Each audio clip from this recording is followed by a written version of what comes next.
Hello, and welcome to Backer Breaks It Down. In this episode, we explore volume of spheres. Okay, so I would like to show you something when it comes to the volume of spheres, right?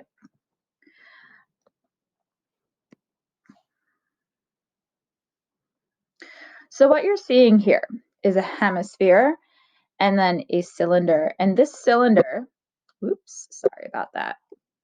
And this cylinder has a cone. Right. Now the hemisphere, the cylinder, and the cone, they all have the same radius, all right, and the same height. The height is equal to the radius, all right?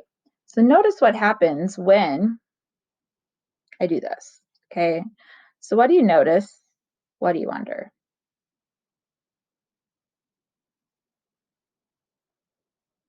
Okay.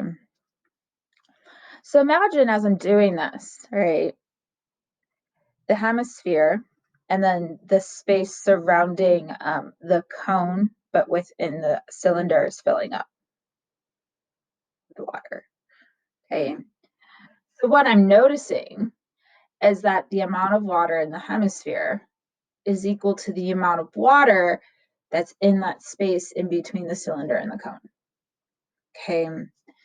So what this suggests,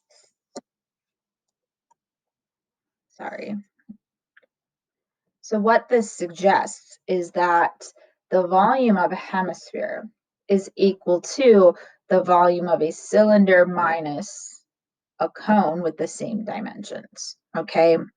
And so that's what you are seeing right here. This is showing the volume of the cylinder, so pi r squared h, minus the volume of a cone. And the cylinder and the cone and the sphere, they all have the same radius and they all have the same height. The height is equal to the radius. That's what they're doing right here. Okay, and they simplify this. So the volume of the hemisphere is equal to 2/3 pi r cubed. Now remember, the hemisphere is half a sphere, so if we double that, we get volume of a sphere. So volume of a sphere is equal to 4/3 pi times r cubed. Okay, that's how we calculate the volume of a sphere, right? And r is the radius. So if we look at number 1, we want to find the volume of the bowling ball. And they tell us that the bowling ball has a diameter of 8.5 inches. So the radius would be half of that. So the radius would be 4.25 inches. So then I just have to substitute that into my volume formula. So I'm going to have that the volume is equal to 4/3 times pi times r, the radius, which is 4.25 cubed. And I can put this into my calculator and I get a volume that is approximately 321.56 cubic inches. So this one, very simple. We just needed to know what the radius is. And honestly, to find volume, you just need to know the radius. They gave us the diameter. The radius is half of the diameter. Now, in number 2, they're giving us the circumference. That's what C is representing. So that's the circumference of the great circle. So remember, circumference of a circle is equal to 2 times pi times r. And I need to know what is R if I'm going to find volume. So 29.5 is equal to 2 times pi times R. So in order to get R all by itself, I need to divide, okay? I need to divide both sides by 2 and by pi. So be careful when you put this into the calculator. Put 2 pi in parentheses so the calculator knows to divide by that product, okay? So I did this and I got that R is approximately 4.7. R is what you need to know to find the volume, because volume is equal to 4/3 times pi times the radius cubed. So we have 4/3 pi times 4.7 to the 3rd power. calculate that, we get a volume of 400, I don't know why this is not working, sorry, 434.89 cubic inches.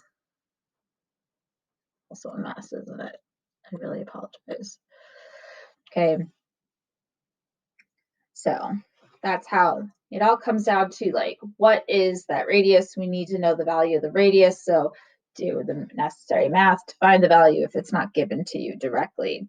So of course, let's take a look at an application. So a British thermal unit is BTU. It's a unit of energy, and it's the amount of energy needed to increase the temperature of 1 pound of water by 1 degree Fahrenheit.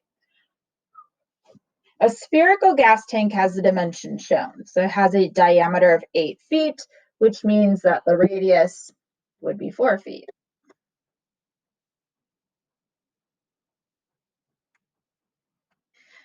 When filled with natural gas, it provides 275,321 BTUs.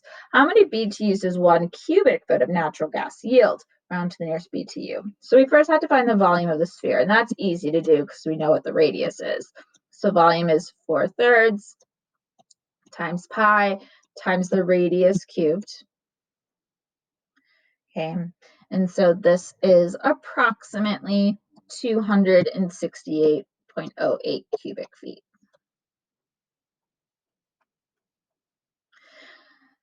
Find the number of BTUs contained in 1 cubic foot. So we know that there are 275,321 BTUs in 268.08 cubic feet. So to figure out how much is contained in one, we can take the total number of BTUs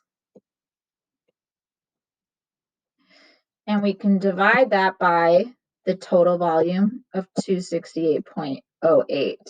And this will tell us how much BTUs is in 1 cubic foot. So we're looking at 1,027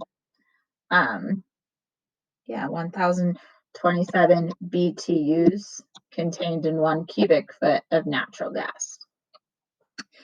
And that's how you find volume of a sphere. So the formula is 4/3 pi r cubed. All you need to know is the radius. If you're not given it directly, find it. And that's how Bakker breaks it down.